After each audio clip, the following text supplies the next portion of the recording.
A lot of people will gripe and bitch and moan, not Broncos fans, but fans of 31 other fan bases about the Broncos having 13 wins and the quarterbacks they've faced in said wins and the quality of teams. Well, winning in the NFL is hard, but not as hard as I am because I am joined by Ryan freaking Edwards. I'm Mario Vitanzi, and this is Altitude Adjustment.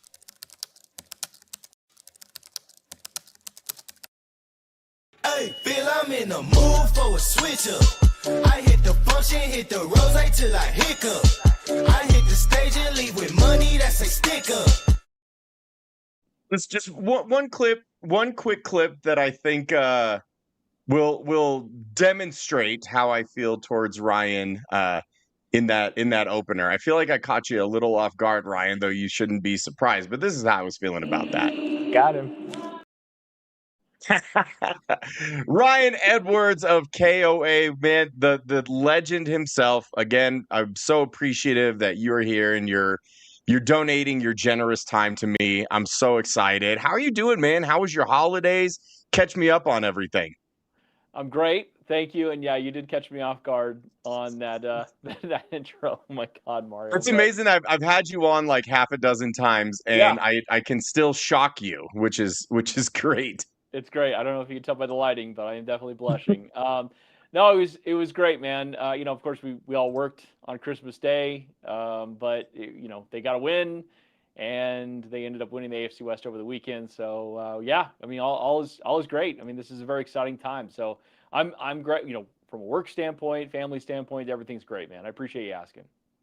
Did you get everything that you wanted for Christmas? Yeah, I'm a man of simple means, and so really, Did you get some flannels at least? I did get a new flannel. Yep. And you noticed tonight, the last time Excellent.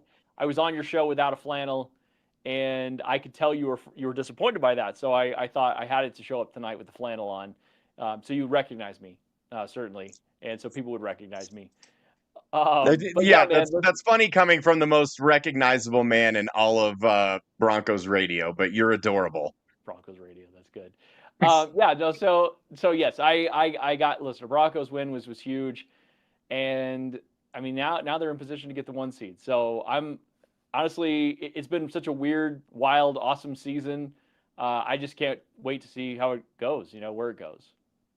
Yeah, absolutely. And as you mentioned, obviously you worked on Christmas, which was a bummer, but thank goodness they won that game. Right. Regardless of how it looked, and this is what I want to start off with you, Ryan, and kind of get your thoughts about. You're heading into that game. Obviously, no Mahomes, no Minshew. They shut down a bunch of guys. The Chiefs were tanking, right? I think it's understandable. They had just gotten thumped by the Titans, who were the worst team in the league through 14 weeks of the season. But you can't tell the players that, right? Like you can shut guys down, but you're not going to convince a coaching staff who literally week to week are coaching for their livelihoods. You can't tell players on a week to week basis, certainly professionals making millions of dollars, hey, back it down, shut it down a little bit. We're trying to lose. So you could do everything that you can. But at the end of the day, everyone involved in that building is a professional and they don't care about draft picks. They don't care about where they're picking. I mean, over the last 10 years, Ryan, I've had this conversation with dozens of Bronco players, and not a single one of them gives a flying you-know-what about where the team is. Like, yeah, let me make sure that I don't go out there and give it my all and put my body at risk so that we can have the number 9 overall pick instead of the number 11 overall pick. But we look at that game, and I think a lot of Bronco fans wanted and expected a blowout. And to that, I say, like, have you not really been paying attention to how this team has won games throughout the course of the season? And what's funny, Ryan, like, yeah, the final score was close and it kind of came down to the wire. It came down to, a final stop to make sure that the Chiefs didn't end up winning. But if you look at the rest of the box score, since there are so many box score watchers, like, believe it or not, there's more than just the final score. And the only part of the final score that matters is whether you win or lost, and the Broncos did. But like every categorical statistic, pass yards, rush yards, time of possession, third down conversions, the Broncos completely dominated that game, and the score quite simply didn't reflect that. So what were your thoughts on that game? Was there any sort of disappointment that they didn't blow out a team that was resting a lot of starters? Or are you a little bit more level-headed and you understand historically this Broncos franchise? I think that was the second time the Broncos team won a game in Kansas City in December, regardless of the situation. Well, I mean, you lead the witness a little bit. I am a little more level-headed with it. I'd say, I mean, first of all, Thursdays are weird, right? And you're traveling on Thursday. It's Christmas night.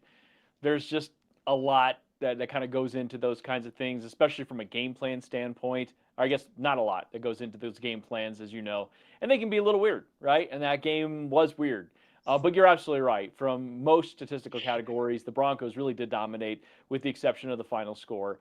They had more third down conversions than the Chiefs had first down conversions, just as a point of reference there.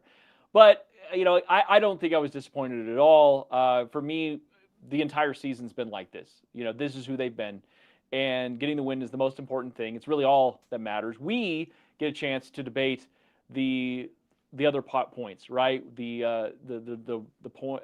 Sorry, brain just totally fried out there.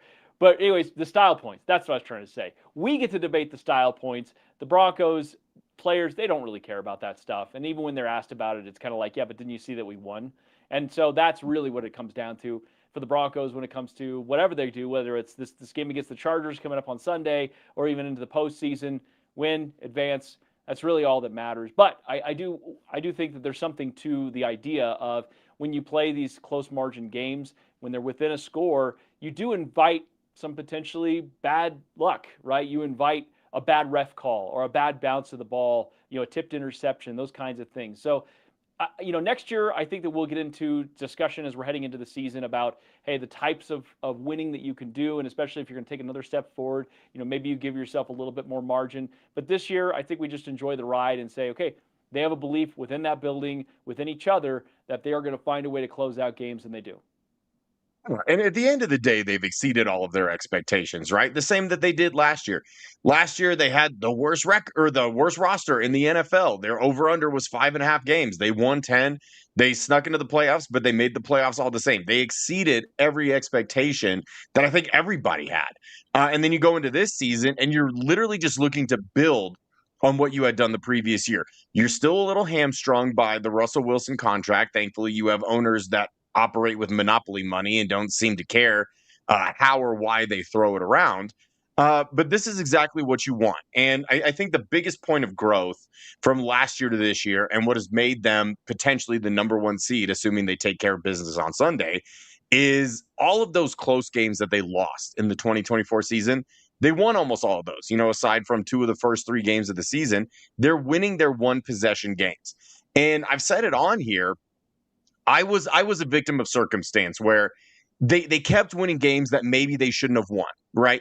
The big comebacks or the huge defensive stops at the end of the game, or the offense scores at the last second, and they're doing just enough to win all of these games. And I was convincing myself and others on this very show that it's not sustainable. But now when you look at the body of work, Ryan, and how they've won almost every single game that they've won, clearly it is sustainable. It's been sustainable for 13 of the 16 games that they have played. That's way more sustainable. And the example I like to use is the 2013 Broncos. Record-setting offense, scoring, I think they averaged well over 30 points a game. And it was at the point where not only did they have to win for us to be satiated, they had to win by double digits. They had to win by 14, 17, 20 points. And if that team wasn't winning by those margins, we were disappointed as a fan base instead of looking at the big picture. And the thing is, I think we grew to expect that because that's how they won games. That is not sustainable. Like beating teams consistently by double digits in the NFL, that's not a sustainable blueprint for sustained success. And it all came to a head in the Super Bowl. And then you go to 2015, where now, even though what you did in 2013 wasn't sustainable, you're like, the defense is winning you games. Manning was bad, but he was good enough. And they just kept winning. And you kept telling yourself, well, it's not sustainable. And they get to the playoffs and, they squeak by the Steelers, I think it was, and they squeak by the Patriots.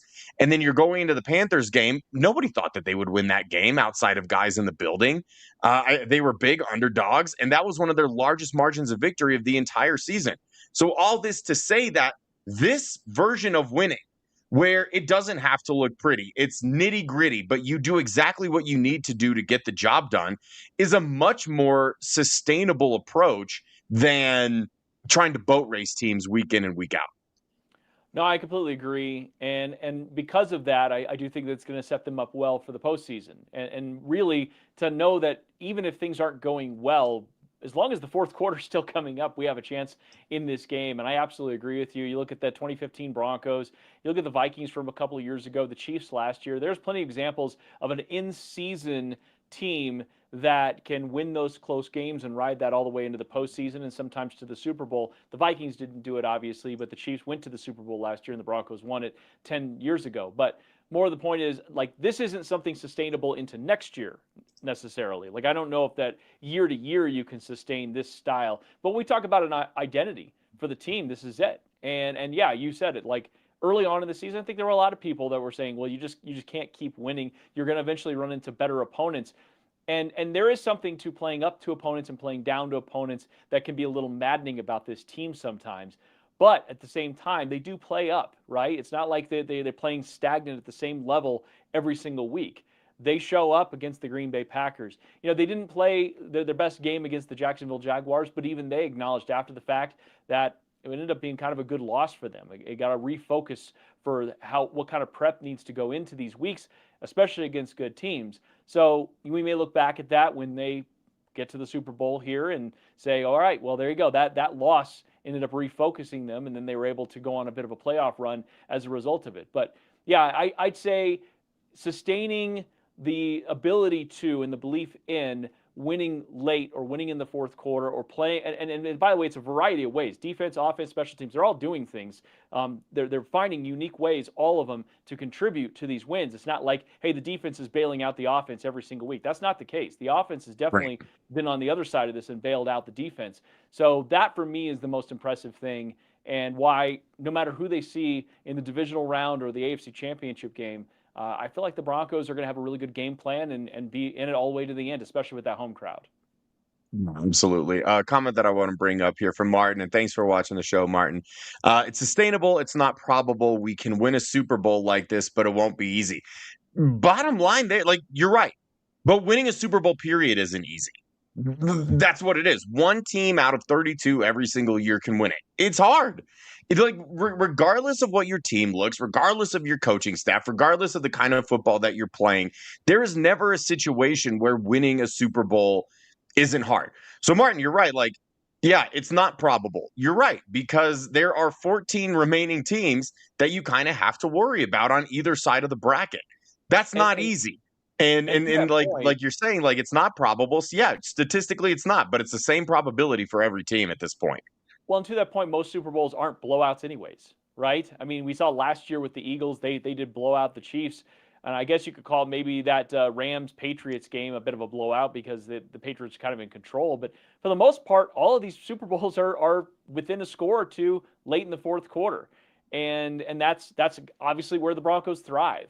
So you're right in the sense of, like, boy, it makes you nervous and it makes you anxious. And I do think that there's something to the argument of you're inviting some potential bad luck. Like I said, you saw with the Texans and Chargers this last week, you know, that the illegal contact penalty late. Again, there were a lot of moments in that game that the Chargers could have taken control. They obviously had a field goal miss and an extra point, and I mean, those are big plays. But that call went against them, basically allowed the Texans to more or less run out the clock at that point. So you invite that if it's within a score. And the Broncos, they've been able to walk that razor's edge. But I think a lot of people view that as luck. And they view that as their luck will eventually run out. But, I mean, you know, depending on your definition of luck, you know, some of that is created. And I believe that this Broncos team believes in that too. And not to be this guy, but I'm gonna go ahead and invoke the refs. Like, I've bit my tongue throughout the entire season and doing this show every single week, and I've tried to give the benefit of the doubt and been like, oh well, you know, I'm not gonna blame the refs, because, like, even after the leverage penalty, that was, I did a post game with David and Mike Carmelini. And I was like, well, you know, if that's the rule, like, not going to blame the refs. And then we see it on a week-to-week basis, and I think it's been called 2 other times the entire year. But if you look at the big picture, And again, like I'm going to sound like a homer. I don't even care at this point because I have eyeballs and I can objectively watch football week in and week out. There are a handful of calls that are either no called against the Broncos or that go against them. And it always seems to be at pivotal points of the game, like big swings of momentum. And I think it's been obvious to anybody that's watched games. Now, it hasn't necessarily been that way every single game, but the officials have had an effect, and it's honestly not just the Broncos. Like officiating, if you trust Twitter, which good luck with that. Every team has dealt with this, and I think the only solution is to make them like full-time employees and to fine them or suspend them when they get something egregiously wrong. But then I think if they did that, there would be no refs left because they'd be getting fined and suspended after every single Broncos game based on what I've seen. It's like there's at least one or two penalties called on Riley Moss every single game to the point where it can be teach tape and they're calling penalties. I mean, you could make the argument, Ryan, that they gifted the Jacksonville Jaguars 14 points in that game that we lost, but like handily. And again, like they lost badly enough to where you can't really invoke the officials card. But if you mean to tell me that that game isn't at least close and coming down to the wire in a last second possession in light of the refs, then I can't take you seriously. And so that's honestly the biggest thing that scares me going into this is like, yeah, it seems like the officiating by and large has been one-sided in a lot of the Bronco games. It feels like it wasn't in the script for the Broncos to be the number one seed. That the NFL is still low-key trying to punish Sean Payton for Bountygate, or maybe they just don't like him. He's not a super likable guy. He wins football games. He doesn't care if he's likable. But that scares me. That scares me. Like as you're talking about this, and like, yeah, we saw it in the Texans Chargers game, and it was a situation that basically won the Broncos the AFC West in that moment. And it's like it should never come down to officiating. And I think if that is not an issue, the Broncos have more than the capability to beat every single team as long as they play the game that they're capable of playing. But yeah, I'm worried about a phantom PI call on Riley Moss on a 3rd and 15 situation. You know, I'm worried about a phantom offensive PI call on Evan Ingram when they convert a key 3rd down and instead they get bumped back. And it like, and I guess it just resonates, and it's now kind of all come to a head. If you agree or disagree, like go ahead and tell me in the comments. And again, like I'm not trying to be the homer. I'm not trying to be the guy that blames the officials. But like Ryan, you've watched every game and you've done the post game with every single Broncos win or loss. And I'm sure you hear plenty of griping about the officials. Like, am I a little off base here? Like, am I starting to get into uncharted territory here where I'm not objective? Or have you seen it as a bit of a problem this year? Yeah, it feels like it has been, but to your point, it's kind of league wide, and their CBA is running out in May, so it can be interesting to see what the NFL does with the refs and if they try to move towards full time refs, or if they where you have some opportunity for some off season training that maybe they're not getting. I'm not exactly sure. I know that the refs are like, hey, we'll strike, and then it's like, great, well, now we're going to college refs and high school refs, and we've seen that. We know how too. well that worked out last time. Not so great. Not so great. So it could always be worse, Mario, to answer your question. Fair. But yeah, That's I mean, fair. like this last week against the Chiefs, the first penalty of the game was Chris Jones offside.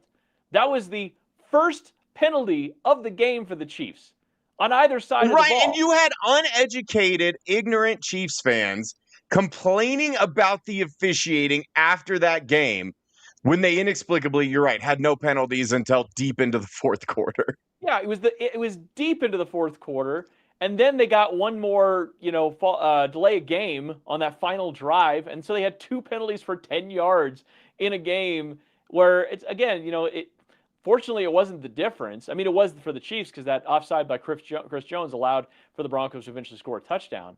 But man, I mean, up to that point, you're just kind of like, all right, well, eventually there's got to be somebody out there that says that doesn't make any sense.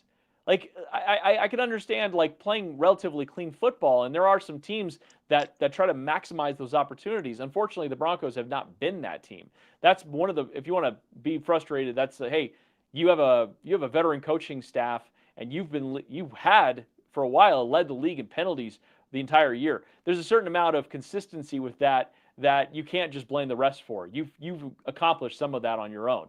But yeah, there's been some games here and there, and I mean, you bring up a DPI potentially on Riley Moss. That is something in the postseason. If you want to have like conspiracy theory paranoia, you remember the Giants game, right? And there was like that DPI in the end zone late as the Broncos were mounting the comeback. They take the lead, and here's this ridiculous DPI on Riley Moss that allowed Jackson Dart to run it in from the 1 yard line out. And now Broncos still won that game remarkably, but that was one of those moments where, like, come on, you really going to let this thing just be decided on that?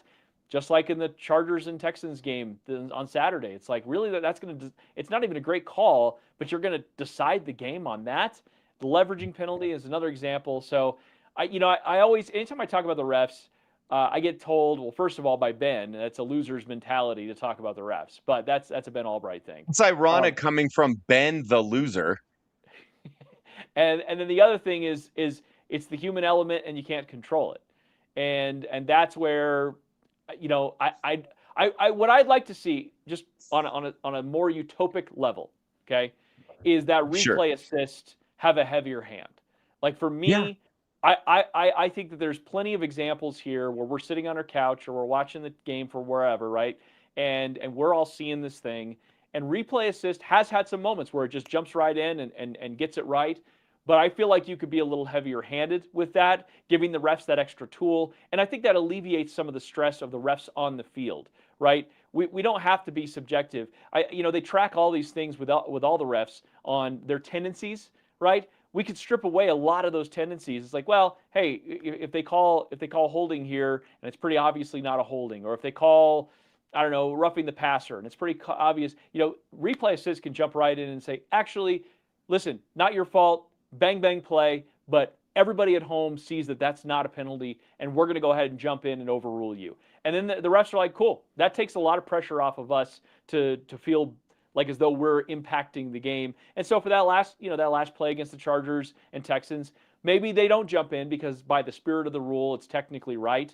But there's some examples against Riley Moss, as you've been bringing it up, where you're just like, that is very obviously not a DPI, but he's got a reputation, and their replay assist can jump in and say, actually, that's pretty close to letter of, we can waive that one off. That's my utopic view on it. I mean, honestly, I'm all for you. And Martin's like, penalties have to be reviewable in the future. And here's the problem, like, PI used to be reviewable, and it was an unadulterated mess. And I will remain on this hill. I will die on this hill. And I've been screaming this from the mountaintops to anybody that would listen. There is no need in the year of our Lord 2025 to have coaches' challenges exist. They shouldn't. You have every single conceivable camera angle that you can slow down on a frame-to-frame basis, like high definition cameras that pick up every single blade of grass. And you mean to tell me that you're more concerned with the human element? And I'm so glad that you brought up that term, because this is an issue in all of sports. Now, you get a sport like basketball or a sport like hockey, it's so much more subjective, and that's going to slow the game down to the point where I don't think that you can use that technology. But games like football, where it's literally one play at a time, it's a burst of a 3 to 5 to 10-ish second play, and then you have about 25 seconds of regroup time, right? Yep. The game moves slowly enough to make sure that you never have to get a call wrong. The same in baseball. And it's all these old heads who consider themselves baseball purists that don't want to have robot refs because it like invalidates the sanctity of the game. And it's like, so you would rather there be incorrect calls because you think that's inexplicably part of the game when the technology exists to literally never miss another penalty. And honestly, like, the NFL adapted the XFL's kickoff rule. Okay, fine. Like, it's good. It's better than I gave it credit for. If they really wanted to take something from the XFL and really have the league benefit, then they would do what the XFL does in terms of officiating, where they have a camera in the booth and they can hear on the radio, because it's a live feed, what the officials in the booth are talking to the officials on the field about, where they're going out and they're saying, hey, like, we called this a PI. Was that? They have it right there.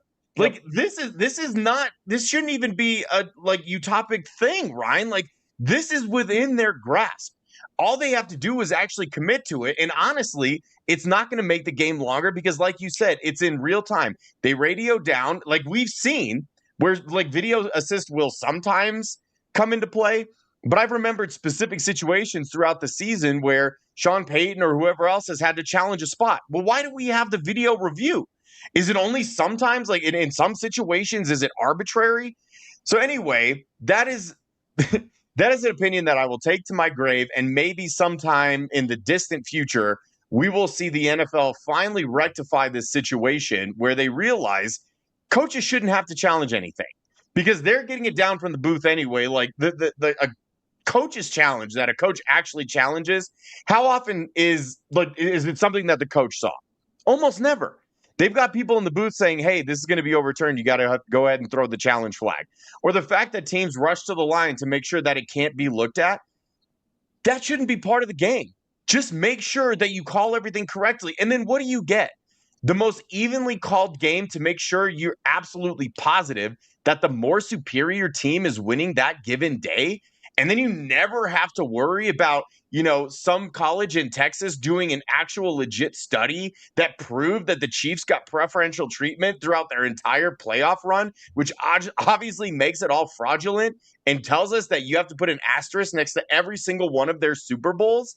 Yeah, you have to put an asterisk next to it now because it's been proven they were getting preferential treatment. But you introduce this technology and all of a sudden, it's not a problem. Well said. Yeah.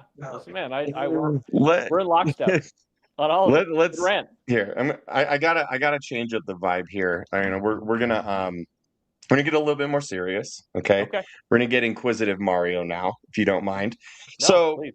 We discussed a little bit the game against the Chiefs. It's like they did enough to get by.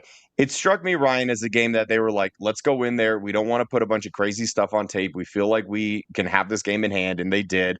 Like at no point did I feel like they were at risk of losing that game, even though it was close. And honestly, as much as I would like them to boat race the Chargers, and we're going to see Trey Lance, and there's probably going to be a handful of other guys that are sitting down, guys with bumps and bruises, as Harbaugh said. But I still feel like this is going to be one of those, 23-13, 23-17, 20-12, whatever type of games where the final score is going to be closer than maybe the game is. And the Broncos kind of seem like they just escape again. But part of me is thinking, Ryan, from an X's and O standpoint, a very vigilant coach in Sean Payton who is aware of trends and is aware of advanced analytics, that it's like right before you start a playoff run, you're not wanting to put a whole bunch of new stuff on tape. You don't want to have these exotic blitzes from the defensive side or these exotic coverages from VJ's standpoint. You don't want to have these exotic concepts on the offensive side of the ball, because as soon as you put it on tape, it's out there and it's going to be seen by every potential opponent that you have here going forward. So tell me your thoughts on the Chargers game. Like, is that a rational thing to think that it's going to be close, or should we inexplicably be expecting that they blow out the Chargers because Herbert's not playing? No, it doesn't feel like it's going to be a blowout. I mean, that's just who they've been, right? So, like, regardless, as much as I think the Broncos fans out there, especially the ones attending the game, would like it to be a celebration by halftime where you're benching Bo Nix and the rest of your starters because you're cruising into the 1 seed, it's probably not going to be that way. Now, it would be nice to have a couple of scores, right, to win by a couple of scores, to not have the stress of the fourth quarter. You'd like to put this thing away a little earlier than that. But you make a great point there. And what you need to do against Trey Lance versus what you would need to do against Justin Herbert are kind of two different things. And if you have an opportunity to play a sound defensive game plan and not have to show a lot going into the postseason, and meanwhile you're containing that Chargers offense, whoever's playing out there, knowing that they more or less have waved the white flag into this game. They're just going to get some development time for some of the younger players or some of your backups. They know what they want the Patriots. Like, that's what they're doing. They're playing for the Patriots. They think they can beat the Patriots in the first round, which means they'd be back here in Denver for the divisional round. That's their play. And so, okay, all right, great. But don't give them any kind of hope, especially some young players that are trying to put together some good film for the next team or to stick with this team next year. The last thing you want to do is give them hope. So, yeah, there's got to be some kind of balance to that, right? So on one hand, you're not showing a lot. You've had extra time to prepare for this team, by the way. On one hand, you're not showing a lot, but on the other hand, you're making it clear to not only the Chargers but everybody in the building, this game is in hand. We're going to win this game, and we're ultimately trying to do it on our terms, and that's really all it comes down to. But I'd say, especially on the offensive side of the ball, I wouldn't. I'm not saying vanilla, like it's not going to be like base install stuff, but I think you're probably not going to see trick plays or things like that. There may be some I'm specific honestly things. fine with that. If I don't Yeah, have to see another effing trick play for the rest of the right. season, Ryan, I would be perfectly fine with it because we are over with trick plays. Yeah. What I think is more interesting for me about this game is how aggressive you get, right? Like, so are you, knowing you're playing Trey Lance, knowing that he doesn't represent the same threat as Justin Herbert, are you going for it on fourth downs, on offense? Like, are you gonna push the envelope a bit? Are you pushing the ball down the field? Are you going to go relatively conservative? I'd say most of the game plan against the Chiefs felt kind of conservative, right? They were sort of taking what the Chiefs were giving them. They weren't forcing the issue. They were controlling the clock. They had 4 drives of 14 plays or more. I mean, that's dominance, but it was dominant in kind of a boring, like, this is what we're supposed to do, and we're just going to keep moving the ball and convert 11 third downs. I wouldn't be surprised if it's a little bit like that, rather than the pushing the ball down the field and being uber aggressive against the Chargers. It feels more like that kind of range, which, to your point, will be like a 24-16 kind of game in the end. I want to ask you as we go forward into the playoffs, for one, a player that like, maybe an under the radar guy that has really impressed you this year. Like we know all the big names: Nick Benito, Pat Surtain, Jonathan Cooper, Bo Nix, Cortland Sutton, like the usual suspects. I want to know whose play has really surprised you this year and like been a big component of their success. And then I also want you to give me the name of a guy like it feels like every year in the playoffs there's an unsung hero, a nobody that rises from the ashes to have a massive impact on the ultimate success of their team. So give me a guy that surprised you this year, and then a name maybe to keep an eye on having a big impact in this playoff run. Yeah, well, I mean, I think you need RJ Harvey to have a really big impact, right? So Yeah. that might be cheating since he's your starting running back, but he's also surprised me because early on in the season, it was a pretty wide gap, I think, for most people on what J.K. Dobbins offered in the running game and what RJ Harvey offered in the running game. And RJ Harvey was kind of like, hey, we'll get him in there for a few touches, and then he's going to catch a few passes out of the backfield. But now he's like turning into a full-fledged weapon in the offense, both in the passing game and the running game. And you're going to need him to be very good here in the postseason if you're going to have a chance. And then that really is in both facets. So RJ Harvey is going to be like a key figure in whatever success they have in these next 2 to 3 games. But then I'd say unsung, I guess, if you go on the offensive side of the ball, and only because he's had a couple of plays recently, is LJ, right? Lil Jordan Humphrey. I don't want to reach too far, deep into the bag of tricks here. I mean, I guess we go Adam Troutman if we really want to get creative. But LJ is he's come up with some clutch moments. They had that 3rd and 10 against the Chiefs that he had a 17-yard completion over the middle.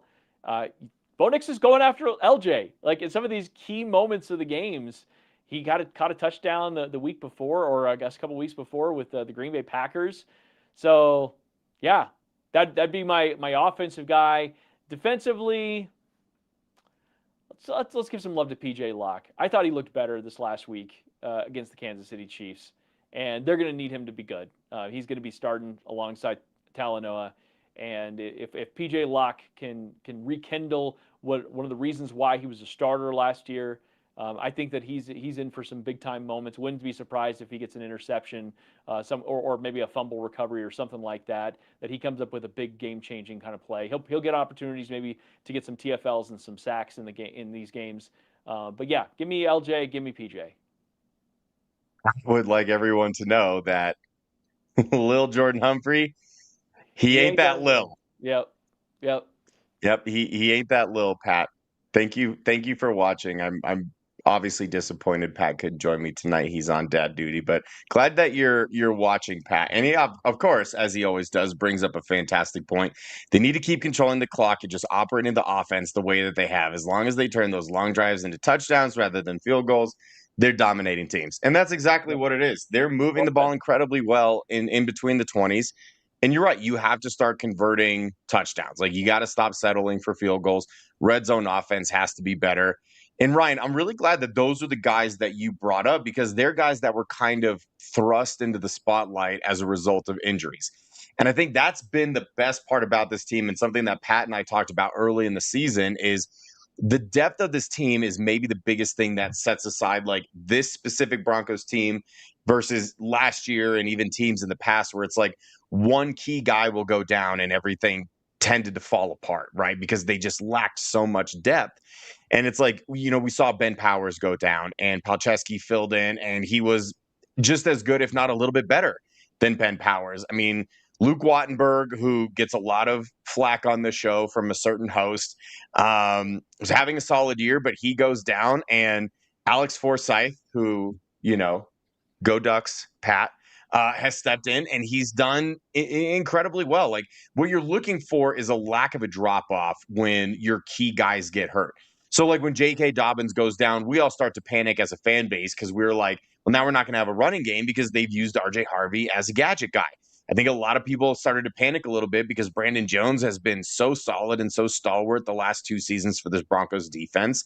And P.J. Locke has stepped in, had maybe a rough start, and maybe he just had to knock the rust off a little bit because he's been mostly a special teamer all season.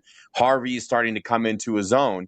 But in terms of those injuries, Ryan, have you heard anything about like potential returns and what the timeline would be for a J.K. Dobbins and for a Brandon Jones? I'm not expecting Brandon back for the postseason, unfortunately. I haven't heard anything. I haven't heard anything positive, but I haven't heard anything negative, which usually means it's not like close. JK, I could see a scenario where he's back at some point in the postseason. I mean, obviously there was a report that he might be back in time for the Super Bowl.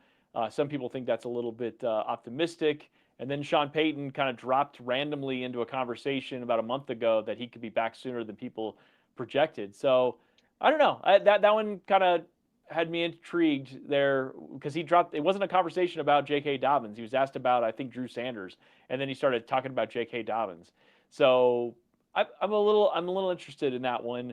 I think Wattenberg has a chance if it's the Super Bowl. I think that, I mean, again, you got 4 games, so that would be the only chance really for him to play. But once again, at that point, maybe you feel good about Forsyth because he's helped you get through the postseason, and you just go ahead and roll with that. Wattenberg's your guy anyways. You paid him the contract, so it'd be interesting to see what they decide to do there. I think that those are the main ones. I haven't heard anything. As far as Dre Greenlaw, I think he's going to be back. They haven't said anything negative about him, so I think he just needed the week. Maybe this game.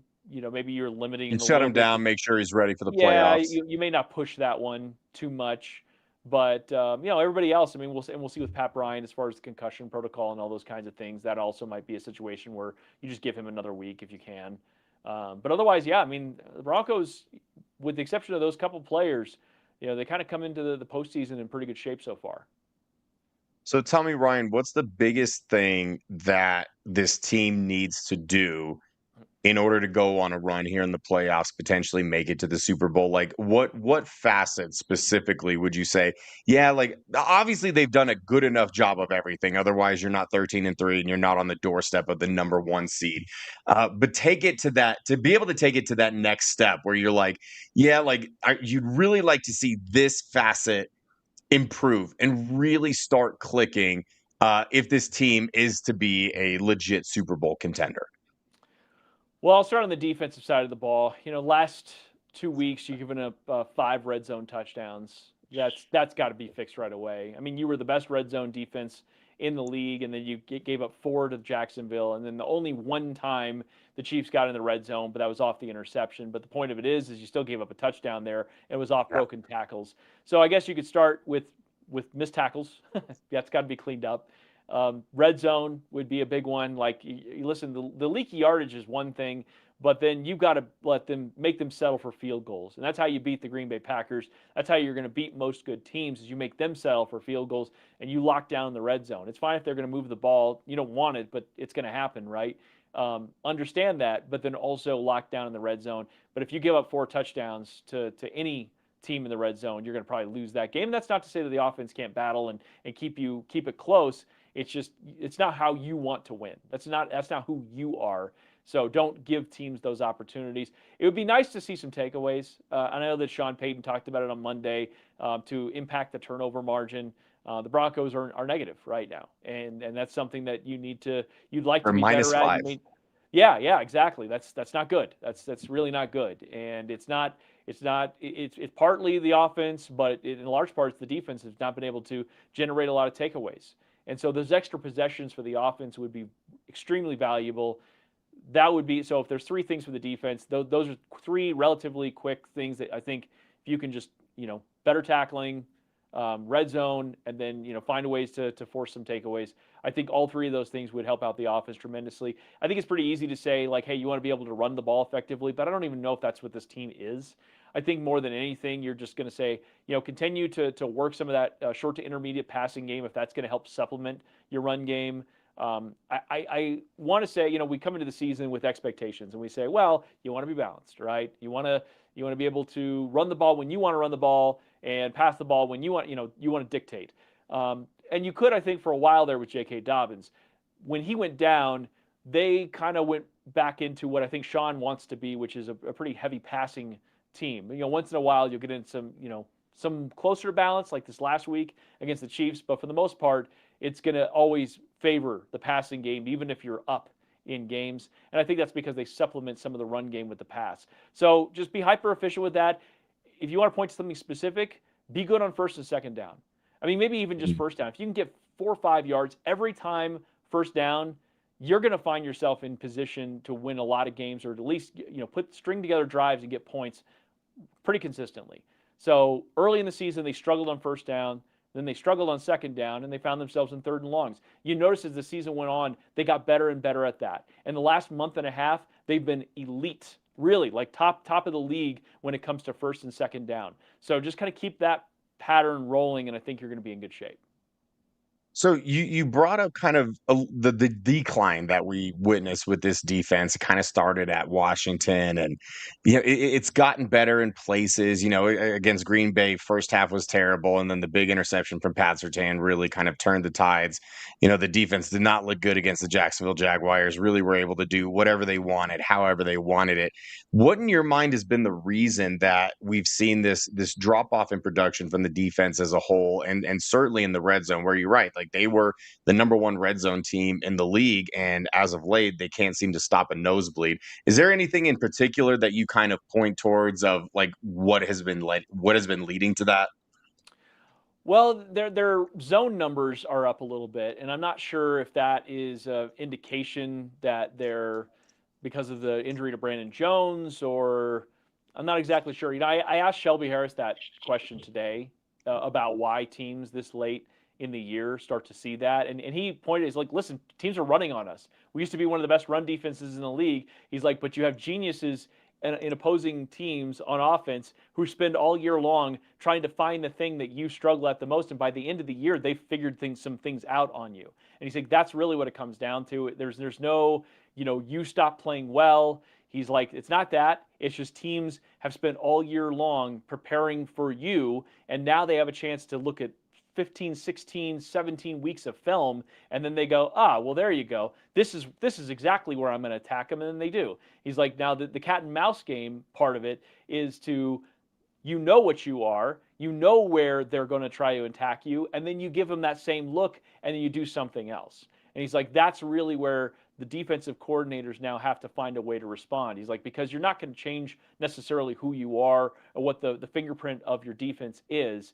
He's like, a lot of it just comes down to over time, you have so much film on you that teams now know exactly where your weak points are, and they know where to come after you. So that was his explanation. It wasn't some kind of mystery on the Broncos defenses falling off. He's like, this is pretty typical. Most defenses at this point in the year, they just start to be figured out a little bit. And he's like, so now you have to, as a defense, find a way to show the similar looks, but then do something else out of it. Are you worried at all about where this defense is at heading into the playoffs? Because this is part of the problem that we saw last year. Defense was a huge reason why they won the 10 games that they did, why they ended up making the playoffs as as Bo Nix is progressing and learning how to play quarterback in the NFL. But we saw towards the end of the year last year, Ryan, aside from the game against the Kansas City Chiefs JV and freshman squad. But like the game against the Chargers prior to that looked really good in the first half and then just got thumped in the second half, didn't have a healthy running back and, lost that game. Obviously looked terrible against Joe Burrow and the Bengals in that primetime game. I know it wasn't a high scoring game, but like could not stop T. Higgins. Rough game for Riley Moss, as we had remembered. And then, of course, the playoff game where it looked really good at the beginning. Broncos went down, scored, and then couldn't do anything the rest of the game. And the defense just kind of got bullied. And it looked like such a staunch contrast from what we had seen from that defense in the first 13, 14 weeks of the season by and large. So is this becoming a trend, or is this a completely different team, different scenarios, or are you a little bit worried that history might repeat itself after what happened last season at the end of the year? I'm not as worried about it as what we saw last year. Partly was the injuries that they were dealing with there in the secondary. They had several. I mean, obviously we heard about PJ Locke with his back injury, but Riley Moss was not playing healthy. That was a problem, and you wanted to play a lot of man, and you really couldn't. And as a result, you kind of got burned in that case. I think Jaquan was dealing with some stuff too. So there were several guys in the secondary. You're deeper there than you were last year, including Jahdae Barron, right? You're and I know that you're dealing with the Brandon Jones injury, but you are deeper there overall. You like your depth. There's a reason why you continue to build at it. You're deeper on the defensive line. You're deeper at linebacker. I do think the depth is a big reason why I'm optimistic here. Plus, I'd say time of possession was a little better for the Broncos this year than it was last year. It felt like last year you really did lean on the defense for long stretches during the season. There were many times where it's like, hey, we need you guys to bail us out. We need to get one more possession for the offense, or you guys might need to set up the offense in scoring range. That hasn't been the case this year. If they did get a takeaway, I mean, they obviously haven't had a lot. They're one of the bottom tier teams in takeaways. But when they have gotten them, guess what? The offense usually pays it off.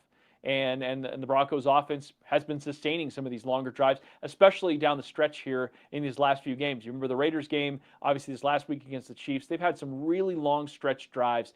And I do think situations like this last week, it's Thursday night, you have 10 days off, but the Thursday night, only 20 minutes of time on field for the defense, right? That's valuable. That's extremely valuable when you think about the entire complexion of the season and how much those guys have to play and what that does for their bodies. If they only had to play 20 minutes in that game, they're going to be much fresher for this game against the Chargers. It's just a math equation at that point. So I'd say that the offense has carried more weight this year, which is ultimately going to help the defense not fall off like they did last year. So bottom line, Ryan, the title of this is Will the Broncos reach the Super Bowl? And so I'll just ask you flat out, will this Broncos team as it stands today on December 30th, 2025, is this team going to the Super Bowl? Yeah, I believe they are. And I'd say this is why I had you on instead of Ben, because I guarantee Ben would have given some, bullshit answer of, I mean, I guess if this happens, like, and you just straight shooter, I asked you a question, you answered it. That's why you're at the top of my list. Yeah, I believe they are. And and a lot of my faith kind of resides in the fact that the AFC goes through Mile High. And that is such a tough environment. And the Broncos have been elite at home. They have the one loss, obviously, to Jacksonville. But the rest of it, they've been very good. And they play to the crowd. They play to the crowd. They keep the crowd in it. And once again, this team shows the ability to be clutch in the fourth quarter. They know somebody's going to make a play. This is exactly what happened in the 2015 team. They found creative ways sometimes, defense, offense. Everybody had to chip in, including special teams. But they had to believe somebody was going to show up and make a play, and they did. And so in this case, you have to go make the play, no doubt about it. But regardless of whoever comes in here, and there are some good teams in the AFC. This isn't, I mean, we say wide open, but that doesn't mean that there isn't talent.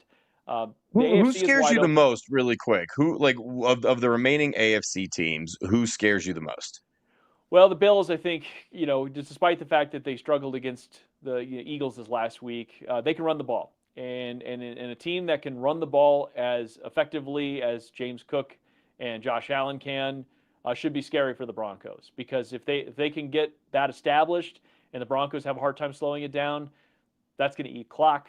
That's going to be problematic. You're gonna sort of steal the hearts out of the faithful with stuff like that. So I'd say the Bills. The Texans are playing at a pretty high level, especially on the defensive side of the ball. A lot more people are scared of them than I am, but I can see why that they are playing better than even when the Broncos saw them. So it's a team that's playing better. I think Jacksonville is good. I think they're very good, but again, you brought up a couple of drives there that they got the benefit of some officiating, some broken tackles that I think the Broncos would sew up and not have happen to them again. So I think that'd be a much more competitive game this time around, and for Jacksonville to try to come in here twice and to win, I don't exactly see it that way. So I'd say the Bills probably at the top of that list. But once again, I think that there's intrigue with all. Maybe the Ravens, if they do get through the AFC North once again, because they can run the ball, but also Lamar Jackson is not playing to Lamar Jackson levels, so I don't think that you're too panicked about them. Ryan, before I get you out of here, I would be remiss if we didn't have a segment that is widely being considered the greatest segment in all of Denver Broncos podcasting history. This is Bricked Up.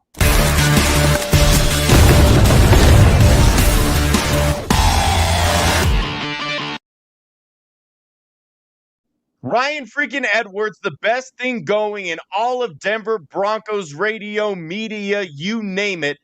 And honestly, just the best person that I've ever met. What has you bricked up right now, Ryan? What has me bricked up, and it's a pretty obvious one at this point, is our Denver Broncos are about to have the number one seed in the AFC. 2 years ago, if you had told me this was going to be the case, you're going to draft a rookie after cutting Russell Wilson and try to put yourself in position even to be in the playoffs, I would have probably been like, all right, you're a heretic, and I think we should burn you at the stake. But we fast forward to this moment here, and I got to be honest, I am over the moon, like pinch myself on a daily basis that the Broncos are about to be the number one seed in the AFC and the path to the Super Bowl, which, by the way, they won in Santa Clara just 10 years ago, is in Denver. And so, and there's so many markers that remind me of the 2015 team. I mean, you don't have Peyton Manning, but you actually probably have a better offense overall. And there are some arguments about how good that defense is and how good this defense is capable of being too. You don't have the takeaway numbers, but you do have the sack numbers. In fact, you have better sack numbers. So the point of it is there's a lot that sort of lines up here, and it feels like this is the kind of team that is close knit, that believes in each other, and that's why I'm bricked up as the Broncos are about to have the one seed in the AFC.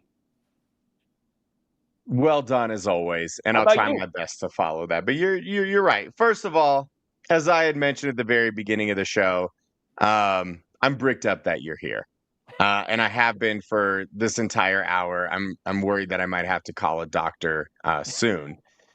But in addition, You got to go what 4 hours. has me bricked up? 4 hours. 4 hours. Oh, so we just need to do the show for 3 more hours, and then I have to call a doctor. That's Okay, right. fantastic. Oh, well, then I'm good. I am getting a little lightheaded, but, I think I'll persevere and I'll push through. I'm not going to flop on you like LeBron James would. You're going to get more of an effort out of me. Yeah. The other By the thing way, that happy has me birthday, bricked LeBron. up, Ryan, I had to get a dig at LeBron. It's been too long. MJ's the GOAT, argue with a wall.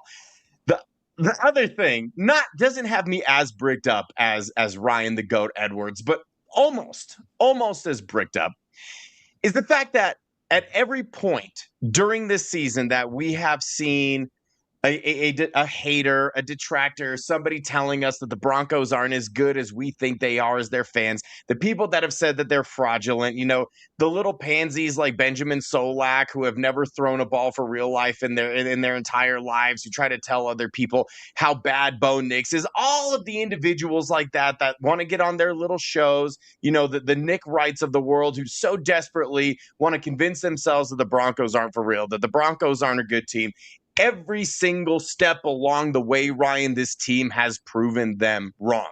Oh, well, you can't keep coming back in the fourth quarter against good teams. Proved them wrong. Well, you don't have the offensive capability to blow teams out. Proved them wrong. Well, your defense isn't quite good enough to hold the lead when they need to. Proven wrong. Bo Nix isn't the guy to lead a fourth quarter comeback and score points when you absolutely needed. Proven wrong.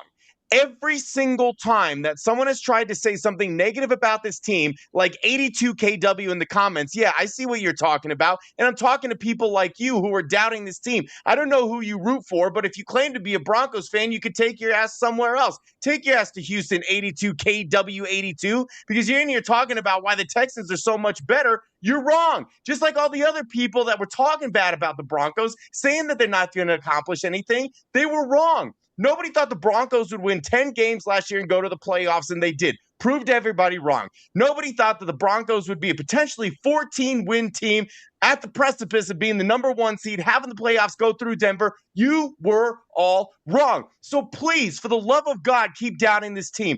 Please, for the love of God, keep telling the Broncos fans and the Broncos team why they're not going to succeed, why they're not going to be good at something, why they're not going to make the AFC Championship game, why they're not going to be able to win the Super Bowl, and they are going to prove you wrong. That's why I'm bricked up, because they have made it a business to prove people wrong who try to talk shit about them. That's why I'm bricked up. Thank you. Brilliant. Oh, now I'm definitely going to pass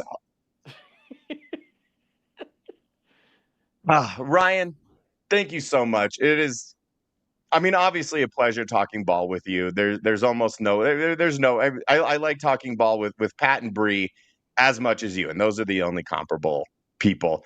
But more than anything, just getting to look at your face for an hour. I feel like I need to get you a Starbucks gift card or something, just to for presenting me with the opportunity to do so.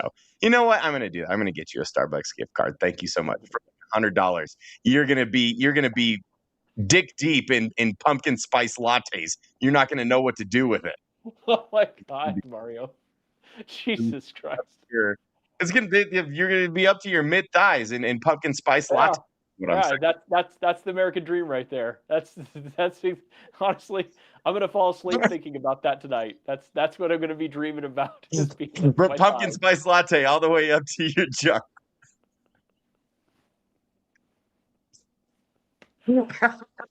I love you, brother. Ryan, I love you. Ryan, where can these people, in case they're living under a rock, where can they hear your stuff, your amazing voice, and all the phenomenal work that you do, and when? I appreciate you, brother. I appreciate you having me on. Obviously, I do weekdays afternoons from 3 to 6 with Dave Logan, and then they can hear me in the pre and post game for the Broncos. So if you go to the games, you'll hear me in the pre-game chatting it up with Dave and Rick, and then of course in the post game as you're driving home, tune into Broncos React. I'm usually on very late doing that. So thanks, Mario. I appreciate you having me on. And of course, and it always presents a problem, Ryan, because every time that I walk through the stadium and you're doing the pregame and I'm walking, gonna go get a drink, go get a tall boy seltzy, because that's how I roll, 2 at a time, because you got to get the buzz and maintain it, okay? But then I hear your voice fill my earballs, and I get aroused in public, and it's awkward. And then, we're good, watch the Broncos game, and then I'm in my car, trying to get through, and the phone lines are jammed, and I've attempted 87 times to try and get through. But it's probably for the best, because then I'm fully bricked up on my entire drive home. And, if it's bad traffic, then we might start getting into that time frame where I need to just go to the doctor instead of going straight home. And that's all because of you Ryan the Goat Edwards, and stop thanking me for having you on, because I'm the one that needs to thank you for having you on. And just make sure that you let, Dave Logan, Shelby Harris, Ben Albright, Zach Seegers, anybody, Nick Ferguson, anybody that, you are lucky enough to do shows with, that they might be good. They might be great. You might have an absolute blast doing shows with some of those people. But they all pale in comparison to Mario Vitanzi and Altitude Adjustment. It's the truth. Yeah, would have liked if you said it with a little more conviction, but that's okay. Oh man! I didn't know if that was a side out, so I just let you have it. Listen, I've been doing this show for 2 years. I still, for some reason, have not figured out like a good way to close shows, and so it just divulges into chaos. I just start spouting complete nonsense. I make dick references because I'm 14, apparently, up here. And yeah, but actually, I have found a good way to close the shows. We always like to kick it to Coach Sean Payton, ask him how we did, talking about his beloved Denver Broncos. Coach, how do we do tonight? Gosh, your own little internet shows are driving me crazy. Well, we did our best. Mario Vitanzi, Ryan Edwards. Ryan, thank you so much again for joining me. I love you. I adore you. You're the best human being that I know. And I promise that I'll try to put, more distance in between the next time that I guilt you into doing this when you are completely fried. And despite the fact that you've done 36 hours of radio in the last 2 days, you still brought your A game. You're still fantastic, still the best guest that I have ever had and will ever had. And I just adore you. And that's it. My name's Mario Vitanzi. That's Ryan Edwards. This is Altitude Adjustment. And I'll be talking to you all next week when the Broncos secure the number 1 seed in the AFC. Okay, love y'all. Bye-bye.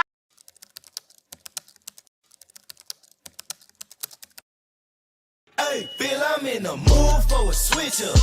I hit the function, hit the rose till I hiccup. I hit the stage and leave with money that say stick up.